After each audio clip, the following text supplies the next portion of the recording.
नमस्कार दोस्तों, मेरे इस मंच पर मैं अभिसार शर्मा आपका स्वागत करता हूं इस अपील के साथ कि मेरे इस वीडियो को लाइक, शेयर और सब्सक्राइब करें। हां, और इस बेल आइकन को जरूर दबाएं ताकि जैसे ही मैं कोई शो करूं सीधे आपके मोबाइल फोन्स तक पहुंच जाए। और आज दो बड़ी खबरें मैं आपके सामने लेकर आ रहा हूं दोस्तों। पहली खबर, कंगना रनावत मुश्किल में है दोस्तों, क्योंकि मुंबई में उनके खिलाफ धार्मिक भावनाओं को ठेस पहुंचाने का मामला दर्ज हो गया है। और दूसरा मुद्दा, क्या शाहरुख खान अपने बेटे का हिसाब समीर दाऊद वानखेड़े से लेंगे?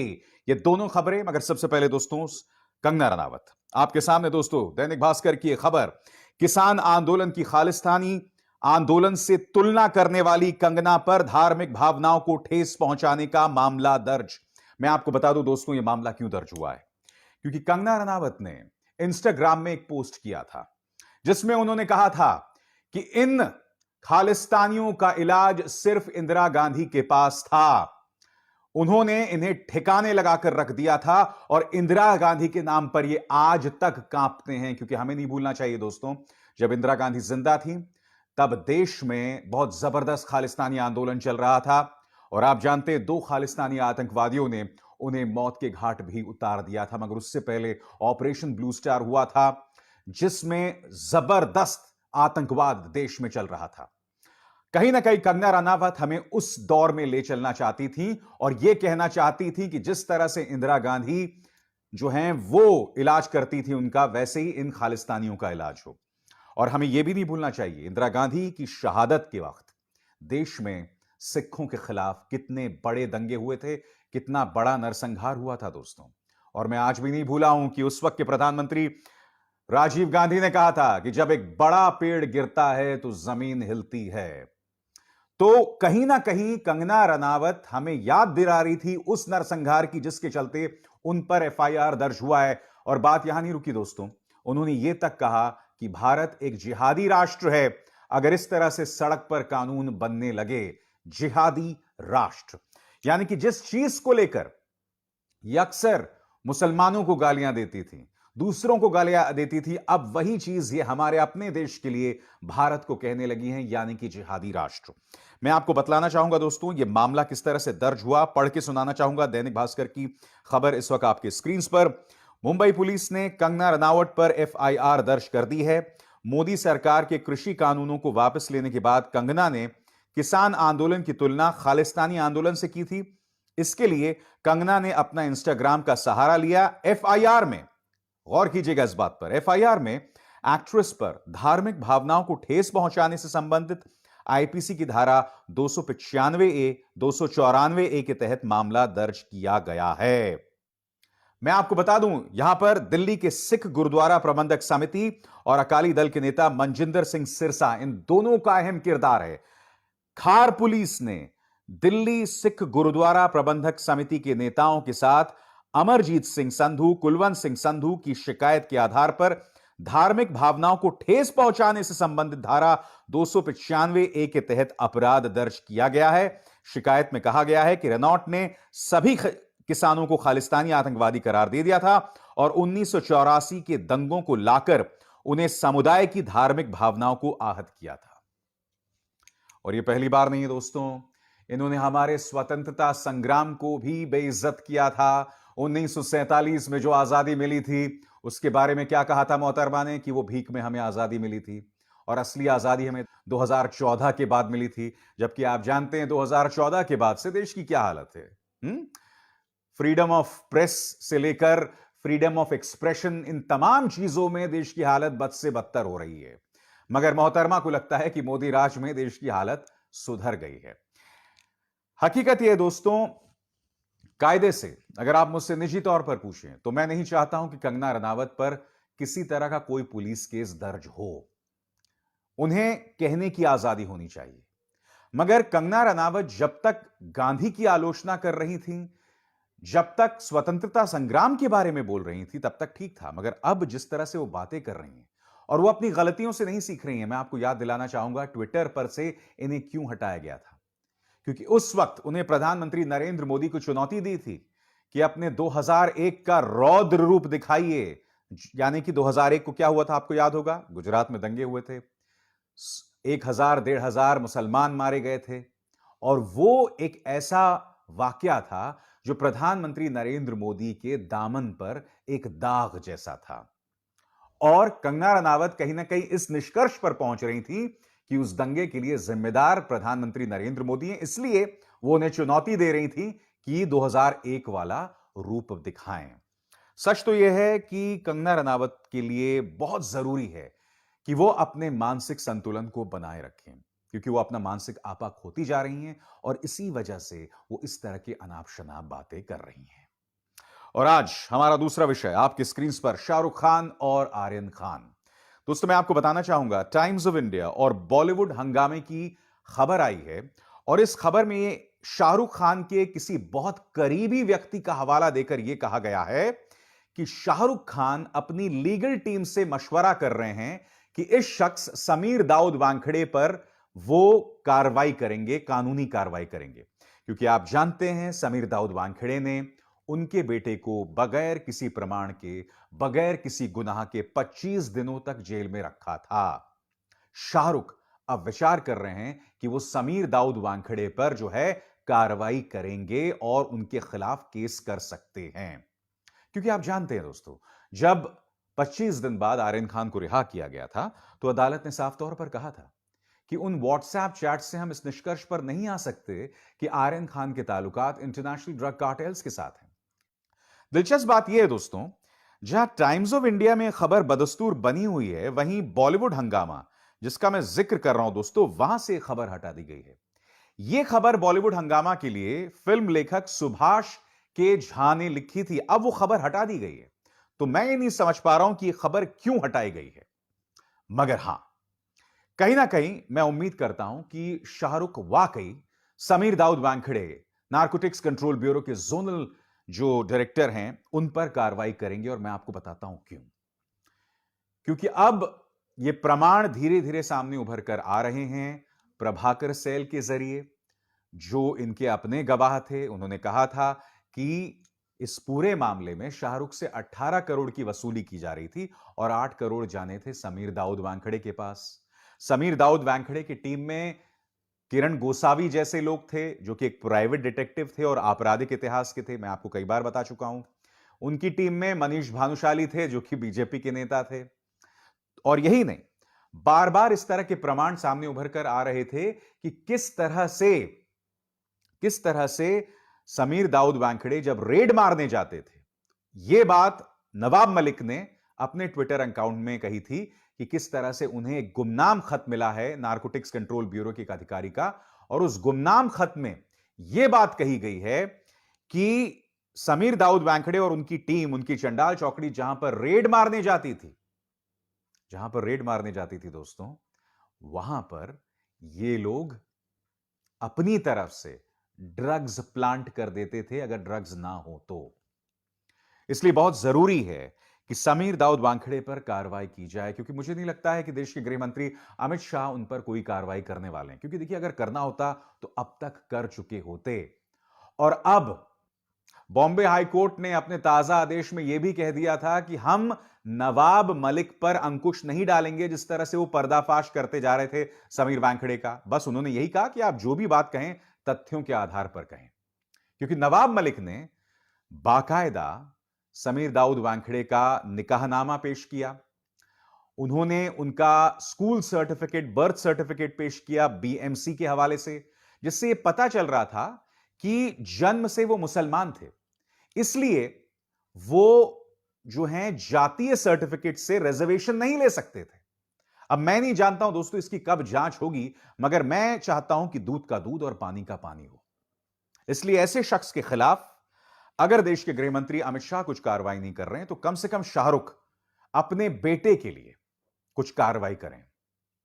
क्योंकि मैं जानता हूं शाहरुख, जब रिया चक्रवर्ती को टारगेट किया जा रहा था, टॉर्चर किया जा रहा था, तब आप खामोश थे।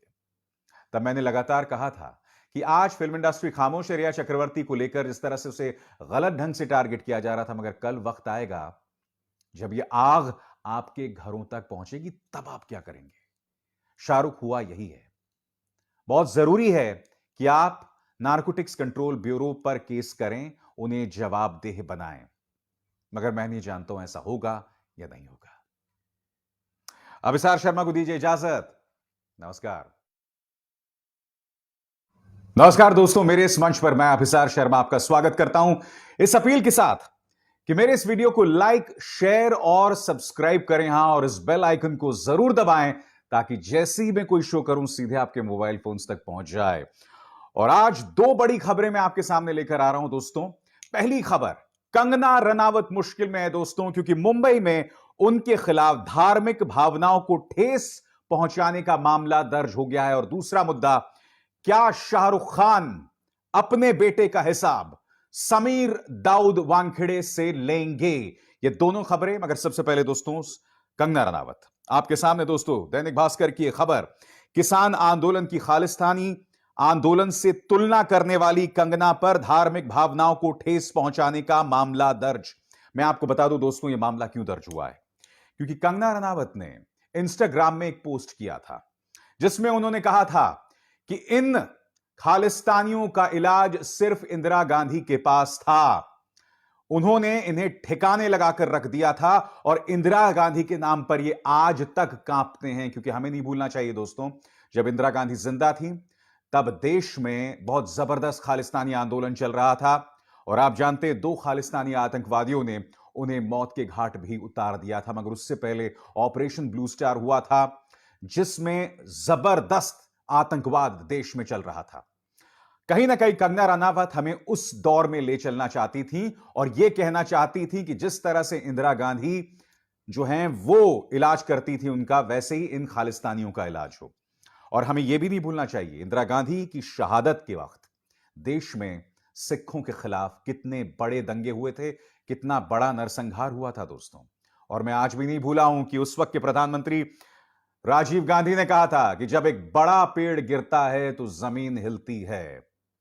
तो कहीं ना कहीं कंगना रनावत हमें याद दिला रही थी उस नरसंहार की जिसके चलते उन पर एफआईआर दर्ज हुआ है। और बात यहां नहीं रुकी दोस्तों, उन्होंने यह तक कहा कि भारत एक जिहादी राष्ट्र है अगर इस तरह से सड़क पर कानून बनने लगे। जिहादी राष्ट्र यानी कि जिस चीज को लेकर ये अक्सर मुसलमानों को गालियां देती थी, दूसरों को गालियां देती थी, अब वही चीज ये हमारे अपने देश के लिए भारत को कहने लगी हैं, यानी कि जिहादी राष्ट्र। मैं आपको बतलाना चाहूंगा दोस्तों, ये मामला किस तरह से दर्ज हुआ, पढ़ के सुनाना चाहूंगा। दैनिक भास्कर की खबर इस वक्त आपके स्क्रीन पर। मुंबई पुलिस ने कंगना रनावत पर एफआईआर दर्ज कर दी है। मोदी सरकार के कृषि कानूनों को वापस लेने के बाद कंगना ने किसान आंदोलन की तुलना खालिस्तानी आंदोलन से की थी। इसके लिए कंगना ने अपना इंस्टाग्राम का सहारा लिया। एफआईआर में गौर कीजिएगा, इस बात पर एफआईआर में एक्ट्रेस पर धार्मिक भावनाओं को ठेस पहुंचाने से संबंधित आईपीसी की धारा 295 ए, 294 ए के तहत मामला दर्ज किया गया है। मैं आपको बता दूं, यहां पर दिल्ली के सिख गुरुद्वारा प्रबंधक समिति और अकाली दल के नेता मनजिंदर सिंह सिरसा, इन दोनों का अहम किरदार है। खार पुलिस ने दिल्ली सिख गुरुद्वारा प्रबंधक समिति के नेताओं के साथ अमरजीत सिंह संधू, कुलवंत सिंह संधू की शिकायत के आधार पर धार्मिक भावनाओं को ठेस पहुंचाने से संबंधित धारा 295 ए के तहत अपराध दर्ज किया गया है। शिकायत में कहा गया है कि रेनॉल्ट ने सभी किसानों को खालिस्तानी आतंकवादी करार दे दिया था और 1984 के दंगों को लाकर उन्हें समुदाय की धार्मिक भावनाओं को आहत किया था। और यह पहली बार नहीं है दोस्तों, इन्होंने हमारे स्वतंत्रता संग्राम को भी बेइज्जत किया था। 1947 में जो आजादी मिली थी उसके बारे में क्या कहा था मोहतरमा ने कि वो भीख में हमें आजादी मिली थी, और असली आजादी हमें 2014 के बाद मिली थी। जबकि आप जानते हैं 2014 के बाद से देश की क्या हालत है। फ्रीडम ऑफ प्रेस से लेकर फ्रीडम ऑफ एक्सप्रेशन, इन तमाम चीजों में देश की हालत बद से बदतर हो रही है। मगर मोहतरमा को लगता है कि मोदी राज में देश की हालत सुधर गई है। हकीकत यह दोस्तों, कायदे से अगर आप मुझसे निजी तौर पर पूछें तो मैं नहीं चाहता हूं कि कंगना रनावत पर किसी तरह का कोई पुलिस केस दर्ज हो। उन्हें कहने की आजादी होनी चाहिए। मगर कंगना रनावत जब तक गांधी की आलोचना कर रही थी, जब तक स्वतंत्रता संग्राम के बारे में बोल रही थी, तब तक ठीक था। मगर अब जिस तरह से वो बातें कर रही हैं और वो अपनी गलतियों से नहीं सीख रही हैं, मैं आपको याद दिलाना चाहूंगा ट्विटर पर से इन्हें क्यों हटाया गया था। क्योंकि उस वक्त उन्हें प्रधानमंत्री नरेंद्र मोदी को चुनौती दी थी कि अपने 2001 का रौद्र रूप दिखाइए। यानी कि 2001 को क्या हुआ था आपको याद होगा, गुजरात में दंगे हुए थे, 1000 मुसलमान मारे गए थे, और वो एक ऐसा वाकया था जो प्रधानमंत्री नरेंद्र मोदी के दामन पर एक दाग जैसा था। और कंगना रनावत कहीं ना कहीं इस निष्कर्ष पर पहुंच रही थी कि उस दंगे के लिए जिम्मेदार प्रधानमंत्री नरेंद्र मोदी हैं, इसलिए वो उन्हें चुनौती दे रही थी कि 2001 वाला रूप दिखाएं। सच तो यह है कि कंगना रनावत के लिए बहुत जरूरी है कि वो अपने मानसिक संतुलन को बनाए रखें, क्योंकि वो अपना मानसिक आपा खोती जा रही हैं और इसी वजह से वो इस तरह की अनाप शनाप बातें कर रही हैं। और आज हमारा दूसरा विषय आपकी स्क्रीन पर शाहरुख खान और आर्यन खान।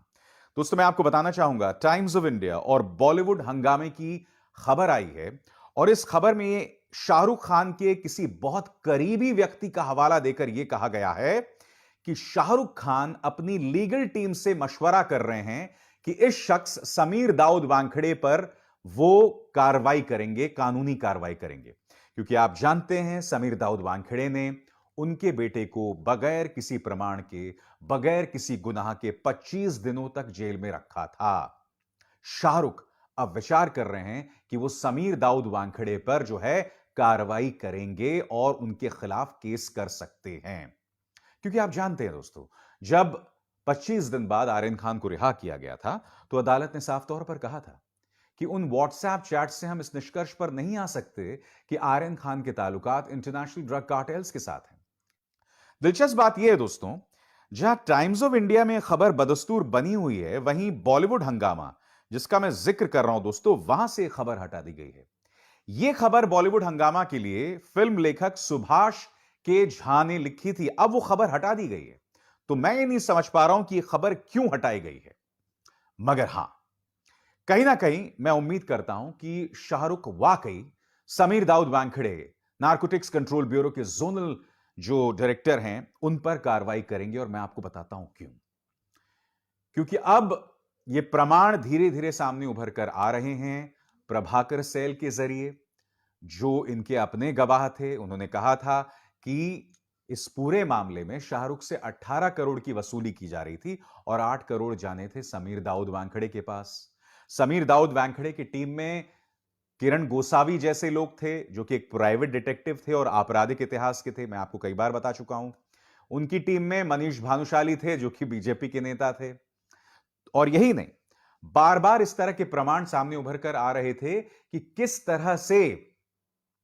तरह से समीर दाऊद वानखेड़े जब रेड मारने जाते थे, यह बात नवाब मलिक ने अपने ट्विटर अकाउंट में कही थी कि किस तरह से उन्हें एक गुमनाम खत मिला है नारकोटिक्स कंट्रोल ब्यूरो के एक अधिकारी का, और उस गुमनाम खत में यह बात कही गई है कि समीर दाऊद वानखेड़े और उनकी टीम, उनकी चंडाल चौकड़ी जहां पर रेड मारने जाती थी दोस्तों, वहां पर ये लोग अपनी तरफ से ड्रग्स प्लांट कर देते थे अगर ड्रग्स ना हो तो। इसलिए बहुत जरूरी है कि समीर दाऊद वानखेड़े पर कार्रवाई की जाए, क्योंकि मुझे नहीं लगता है कि देश के गृह मंत्री अमित शाह उन पर कोई कार्रवाई करने वाले हैं, क्योंकि देखिए, अगर करना होता तो अब तक कर चुके होते।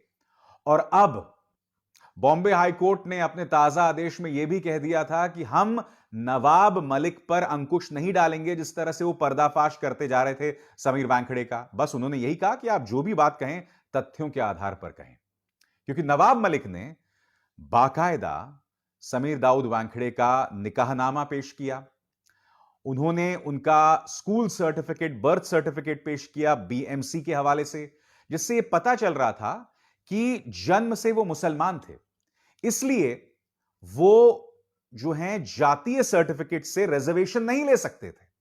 अब मैं नहीं जानता हूं दोस्तों इसकी कब जांच होगी, मगर मैं चाहता हूं कि दूध का दूध और पानी का पानी हो। इसलिए ऐसे शख्स के खिलाफ अगर देश के गृह मंत्री अमित शाह कुछ कार्रवाई नहीं कर रहे हैं, तो कम से कम शाहरुख अपने बेटे के लिए कुछ कार्रवाई करें। क्योंकि मैं जानता हूं शाहरुख, जब रिया चक्रवर्ती को टारगेट किया जा रहा था, टॉर्चर किया जा रहा था, तब आप खामोश थे। तब मैंने लगातार कहा था कि आज फिल्म इंडस्ट्री खामोश है रिया चक्रवर्ती को लेकर, जिस तरह से उसे गलत ढंग से टारगेट किया जा रहा था, मगर कल वक्त आएगा जब यह आग आपके घरों तक पहुंचेगी, तब आप क्या करेंगे। शाहरुख हुआ यही है। बहुत जरूरी है कि आप नारकोटिक्स कंट्रोल ब्यूरो पर केस करें, उन्हें जवाबदेह बनाएं। मगर मैं नहीं जानता हूं ऐसा होगा या नहीं होगा। अभिसार शर्मा को दीजिए इजाजत। नमस्कार।